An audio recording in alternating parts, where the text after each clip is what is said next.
Poštovani gledatelji, dobar dan u emisiji More iz rijeke.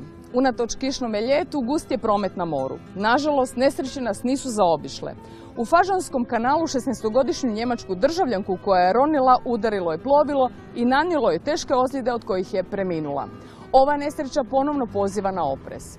A nas, ljetne oluje i nevere, nisu omele u istraživanjima novih morskih priča koje donosimo s mora i obala. Evo što smo među ostalim pripremili za vas. Vlada desetorostruko snizila tarife za upis inozemnih jahti. Hoće li ih to privući pod hrvatsku zastavu?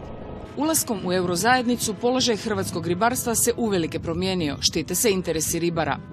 Betinska regata u potpunosti uspjela oživjeti zaboravljeno latinsko idro i drvenu brodogradnju.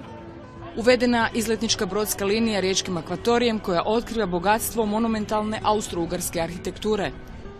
Obnavlja se legendarna jedrilica Hir 3 koja je oplovila zloglasni Erdhorn.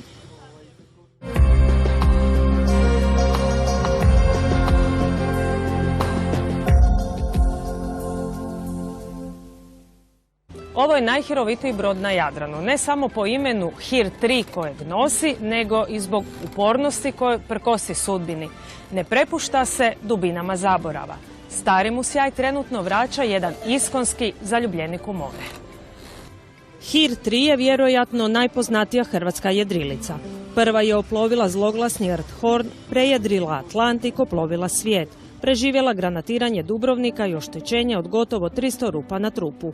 More sudbine dovelo ga je u Vrsar gdje je godinama zapušten stajao na vezu, a zatim ga je pronašao Saša Fegić i odlučio obnoviti. Ja sam čak imao i čast ploviti na njemu davne 92. I eto, slučajno sam nabasao na njega prije nekoliko mjeseci zapuštenog ovdje u Vrsaru. Zanimalo me zapravo prvo što se dogodilo s tim brodom, zašto je tako dobar, poseban, poznat brod završio tako tužno. I našao sam vlasnika nakon malo traženja koji je od Mladena Šuteja kupio taj brod. On je priznao odmah da mu je to bila jedna od većih greški u životu, nažalost, i da bi on bio sretan da to netko obnovi.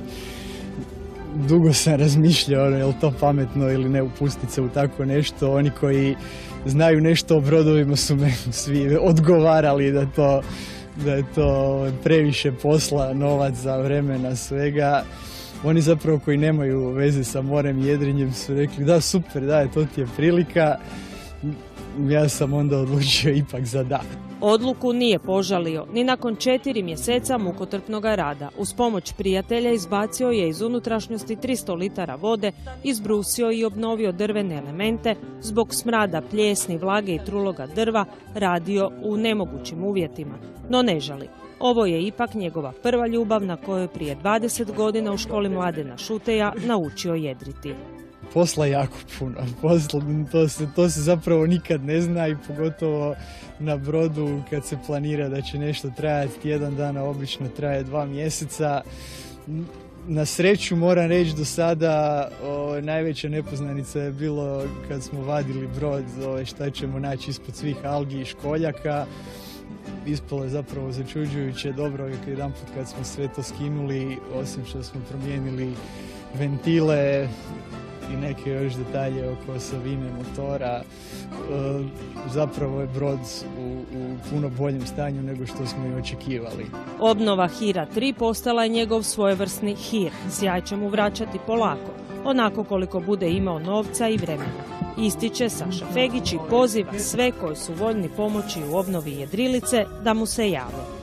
Za početak ćemo istestirati dobro brod ovdje na Jadranu po rutama koje dobro znamo, po regatama na koje inače idemo svake godine, malo se i pokazati ponovno, a onda kad ga opremimo malo bolje, a ideja je jedrimo oko svijeta 2. Uvjereni smo da Hir 3 to može. Treba ga najprije obnoviti, prvi, ali važan korak tome već je učinjen.